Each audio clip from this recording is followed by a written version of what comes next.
नाशिक लोकसभा मतदारसंघातून महाविकास आघाडीचे उमेदवार राजाभाऊ वाजे यांनी आपला उमेदवारी अर्ज दाखल केला। यावेळी महाविकास आघाडीकडून जोरदार शक्ती प्रदर्शन करण्यात आले। यावेळेस शिवसेना कार्यालय येथून भव्य अशी रॅली काढण्यात आली व या रॅलीमध्ये लाखोंच्या संख्येने महाविकास आघाडीचे कार्यकर्ते मोठ्या संख्येने सहभागी झाले होते।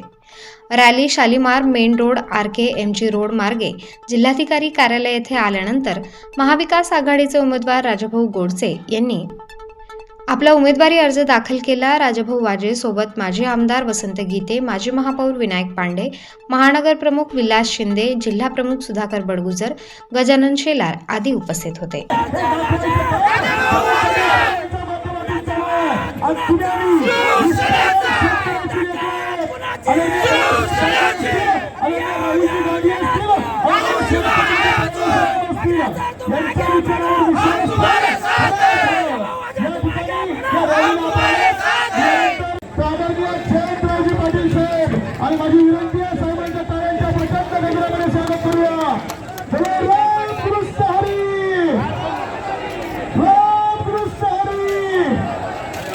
देशाचे नेते आदरणीय शरद पवार साहेब या मातीमध्ये मी मगाशी तुम्हाला सांगितलं की पवार साहेबांचा विचार जर सह्याद्री सारखा असेल तर विधानपणे रायगडासारख्या रायगडासारखे या सह्याद्री सोबत उभं असणारे नाव म्हणजे आदरणीय जयंत पाटील साहेब पायाला ठिकरी लावून संपूर्ण राज्यभरामध्ये खरी राष्ट्रवादी आणि खरी निष्ठा काय असते हे पोहोचवायचं काम साहेबांच्या माध्यमातून चालू आहे। कारण ईडी आणि महाविकास आघाडीचे नेते उपस्थित होते, काय सर्वांनी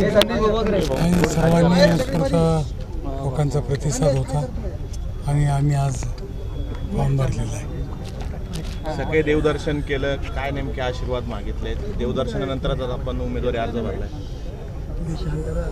देवदर्शन म्हणजे परमेश्वराची प्रार्थना केली की जे कार्य हाती घेतले त्या कार्यात यश मिळवून प्रार्थना केली।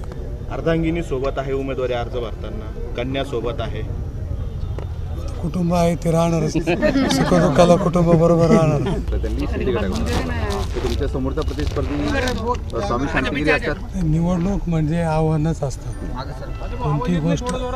कोणतीही गोष्ट आपण असं म्हणू शकत नाही आणि राजकारणात 2 आणि 2 4 होत नाही।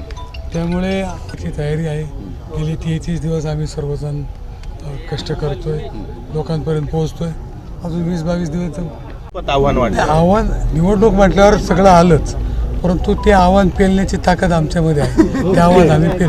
आज 2 उमेदवारी अर्ज भरले आपण, एक सुद्धा दुसरे असं समजा तुम्ही, असं वाटलं 2 भरायचे, चूक होऊ नये म्हणून 2 भरायचे। एक सकाळी भरला, एक दुपारी भरला। महाविकास आघाडीचे उमेदवार राजाभाऊ वाजेंचा सर्वांचा प्रचंड प्रतिसाद आहे। सर्व घटक पक्ष सर्व ताकदीने उतरलेले आहेत। विरोधकाला उमेदवार मिळत नाही हे निश्चित आहे। शांतिगिरी महाराजांचा या ठिकाणी विषय निघाला।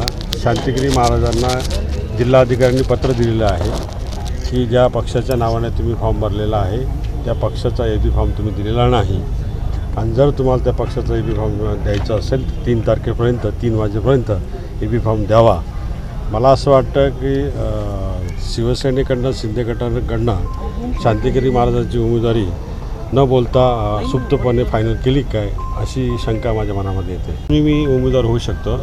बंधूंनी उमेदवारी अर्ज नेला तर विजय करंजकरांच्या नावाने नेला का बंधूंनी स्वतः भरतायत माहीत नाही, परंतु एक शिवसैनिक होता आहे आणि नाराजी निघेल निश्चितपणाने आणि सक्रिय होईल या उमेदवाराच्या पाठीशी उभे राहतील। स्टार न्यूजसाठी मोहसिन पठाणसह अदिती पेंढारी, नाशिक।